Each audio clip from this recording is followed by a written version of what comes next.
Thank you, Nate, for that great introduction. And thank you again to all of our organizers, speakers, and attendees today for what should be a really fantastic event.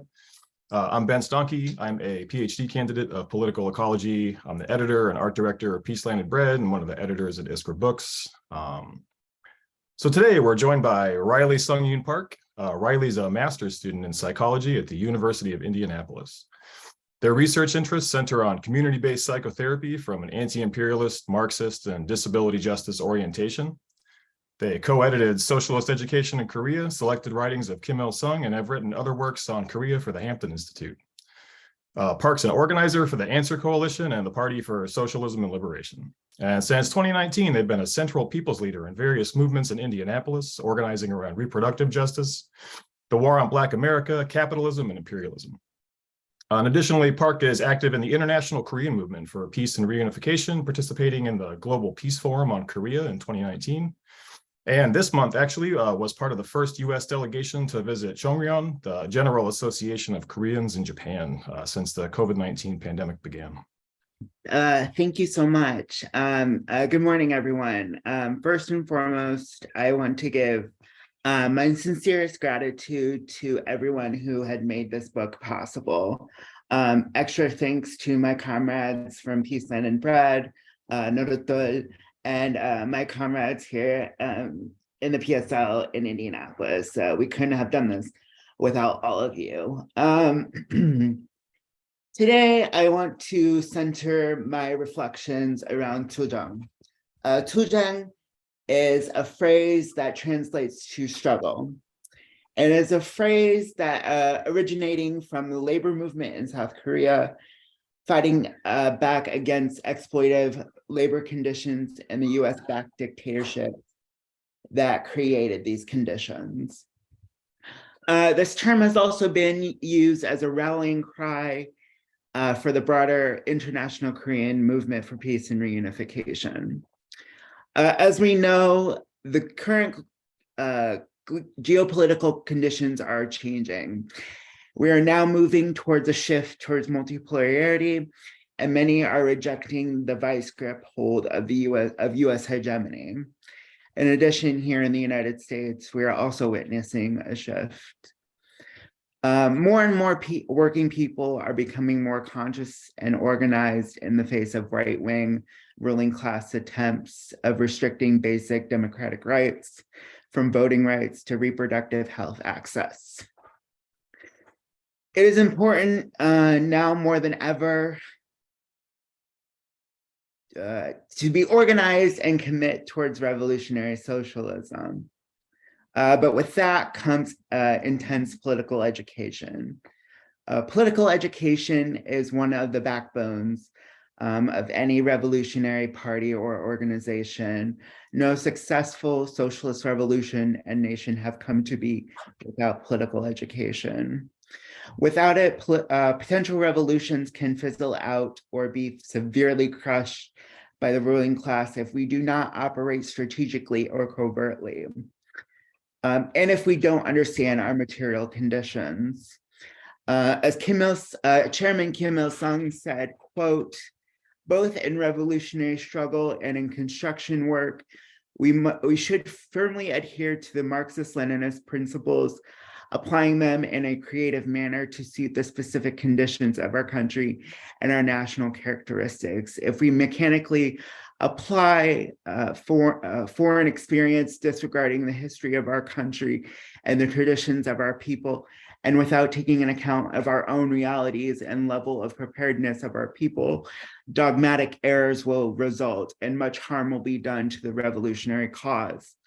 To do so, fidelity to the Marxist-Leninism nor to internationalism, it runs counter to them. Marxist-Leninism is not a dogma. It is a guide to action and a creative theory. So Marxist-Leninism can display its indestructible vitality only when it's applied creatively to suit the specific conditions of each country. The same applies to the experience of the fraternal parties. It will prove valuable to us only when we make study of it, grasp its essence, and properly apply it to our realities. Instead, if we just gulp it down and spoil our work, It will not only harm our work, but also lead to discrediting the value experience of the fraternal parties, end quote. Relating back to Korea, the situation has become more and more intense than it has been in the last 10 years. For context, the United States has never formally ended the Korean War, and there have been many US bases and troops stationed all across the southern regions of Korea. The 2010s saw the introduction of the US's pivot to Asia policy under the direction of now former President Barack Obama and former South Korean President Park Geun-hye. This policy, intended to primarily isolate and encircle China and the DPRK, led to the increasing of US military troops, the consolidation of all US operations south of the DMZ to Camp Humphreys, a massive military complex in Pyeongtaek, and the construction of a large naval base on Jeju Island. 2016 saw a massive people's movement calling for the impeachment of Park Geun-hye, the deliberate gross mismanagement that led to the Sewol ferry disaster in 2014, coupled with a scandal of her administration taking money from chaebols or conglomerates, is what led to the Candlelight Revolution in 2016. This policy also led to the further increased expansion of US military activity in the Pacific, from Jeju to Okinawa, Guam, and Hawaii, just to name a couple of places. With the election of now President Yoon Suk-yeol, we are seeing the increasing tension on the peninsula due to the joint ROK US military exercises in the South and the RIMPAC and exercises that were happening this past spring and continue to happen. Coupled with the attempted NATO expansionism in Eastern Europe and US aggression towards the DPRK, China, and Russia, the US global hegemony is starting to crack and is attempting to stay together. With this, the US's attempts to reconfigure its position through economic and militaristic ways. The US has no right to meddle in the affairs of other countries, and certainly not in Korea. For there to be a road towards peace and reunification, the US must step away from being that obstacle. As organizers and people living inside the imperial core, the belly of the beast, we have a duty and an obligation to rise up and tear down from the beast from the inside out. We cannot do it through atomized and isolated struggles, but by connecting large-scale struggles that the working and nationally oppressed people face here and abroad. We must dedicate ourselves to finding the truth within mystification, or the truth beyond mystification, I should say, and smash the ruling class's attempts to divide and conquer the working class. For that to happen, political education, organization, class analysis, and social investigation are the tools needed to smash the paper tiger, in the words of Chairman Mao Zedong.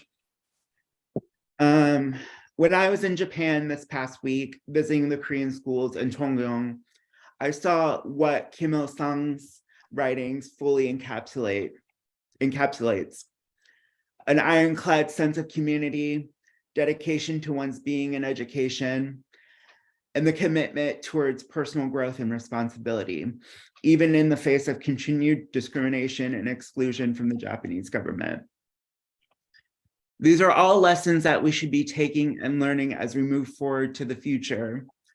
The road is long and hard, and there will be great times of great hardship. However, the struggle lives around the world. The spirit of Tujang lives inside all of us.